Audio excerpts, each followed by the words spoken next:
All right, so Donald Trump has lost the presidential election, but he has informed some Fox News journalists that he would be willing to possibly, maybe under some circumstances, consider a peaceful transfer of power under conditions.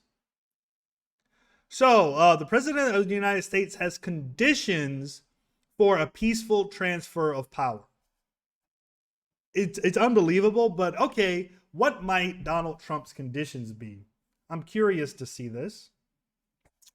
As President Donald Trump continues pushing baseless voter fraud claims, et cetera, et cetera, et cetera, Trump rather infamously refused to commit to a peaceful transfer of power when asked in September, stunning even some Republicans. So now, Fox News has reported that Trump would consider it under conditions.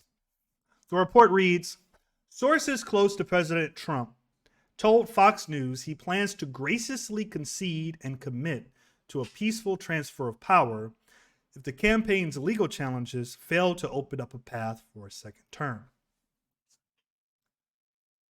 Donald Trump, you are in no position, right? You are in no position to offer any demands. You lost. It's over. All right. We'll give you some conditions. You better be packed up and ready to go by January 20th. All right. Or we're going to get the Secret Service members to drag your fat ass out of there. How about that? These are the conditions the American people are giving you. Under some conditions. Under some conditions? You know, George Washington could have been a fucking king in the United States. You know what he did after 2 terms? He handed over power to John Adams. For every single election we've ever had in the United States, 45 times, we've had peaceful transfers of power. You think Barack Obama wanted to invite your fat, gluttonous, insane body into the White House? Do you think he was happy when he invited you to the Rose Garden? When he took you into the Oval Office? When he gave you advice? You think even within the first weeks of your presidency, you would call President Obama up at the same time that you were smearing him in public? You think he was happy about any of that? No, but he did it for the good of the country. He did it for the good of America. He did it for all of us. All right. So he swallowed his ego. He swallowed his pride. And he did everything he could to help you. He attended your inauguration, your very small inauguration, which you claim was the biggest in the history of presidential inaugurations or something. He was there. He clapped. He clapped as you put your hand on the Bible and lied about upholding the Constitution, by the way. You think he was happy about that? No, I don't think so.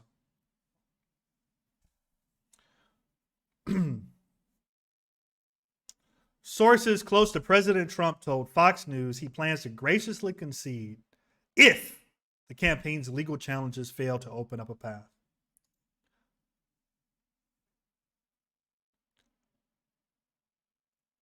Literally, none of these legal challenges have a shot in hell of winning.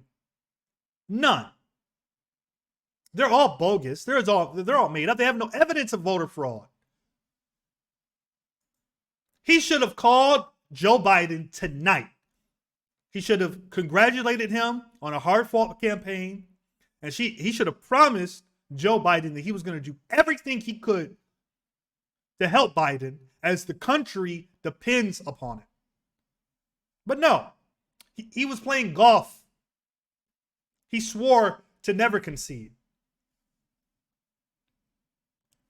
Trump is, as of this post, not even close to conceding, alleging voter fraud, insistently saying and tweeting unfounded statements about legal votes or some nonsense. There's no votes or illegal votes. There are votes. Every vote in America should count. If you voted, you were enfranchised. That's the way it's going to be. Here's Tom Nichols saying, you are in a position to demand nothing. Absolutely nothing. under some conditions. Amanda Carpenter said he can have movers help him pack up. Those are the only conditions that he has at this point. Judd Luncombe. Sorry, but this is not something that Trump gets to consider. He lost. He doesn't have the option of remaining president. No, but he doesn't have to concede. When the Supreme Court literally stole the election from Al Gore, you think Al Gore wanted to concede?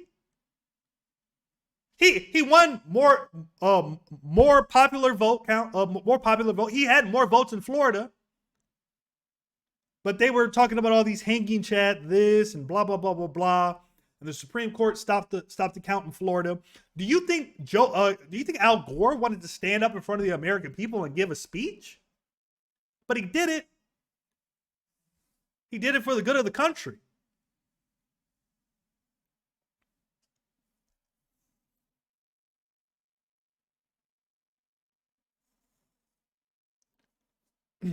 So, Donald, of all the things Donald Trump has done or tried to do, this is probably one of the lowest.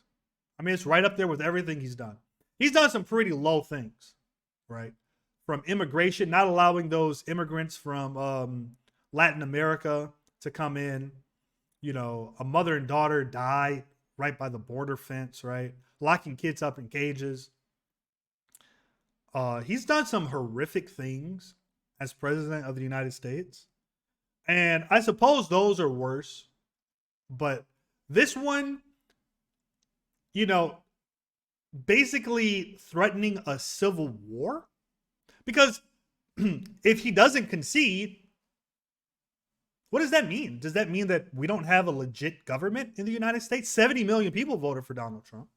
The concession speech that the losing side gives is very important. It helps to bring the nation together. It helps to defuse the situation. I mean, what if some of these crazy right-wing radicals goes and kills somebody now?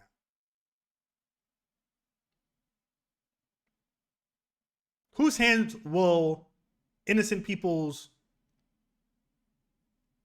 I'm having a George W. Bush brain fart right there. I was going to say, on whose blood will those innocent people's lives be on? It'll be on Donald Trump's. Wow, that was kind of a brain fart there. That's how angry this makes me. I don't know. I'm just like, I never thought I would live to see this day that a president would be on the verge of attempting a coup or becoming a dictator. Like, destroying the republic like Julius Caesar. And you know what's sad? He tried to do it. It was a long setup for this, having all the legislatures in Pennsylvania, Wisconsin, and Michigan all count the mail-in vote last, hoping that maybe the Supreme Court stopped counting those votes or something. It was a long play. Make no mistake about it. He attempted to end the American Republic. We were this close to becoming Putin's Russia. We were this close. He tried it. And if they had let him get away with it, he would have done it. We were this close. And the next time we have a Donald Trump-like character who is this much smarter than Donald Trump, we're going to lose our country forever. It's going to be gone. Anyway, I'm going to wrap up this video, man. Donald Trump is not in a position to demand anything. Pack up your shit. We're going to fumigate the White House. We're going to make sure that we remove all the potential COVID that's spreading throughout the entire White House. Mark Meadows just tested positive, by the way. So we're going to fumigate the White House. All right, we're gonna change the drapes. We're gonna get your ass out of there. You better be ready to leave January 20 or before. That's all I gotta say. Like, share, and subscribe to this video. Trump is making conditions for the peaceful transfer of power. Like, share, and subscribe. Until next time.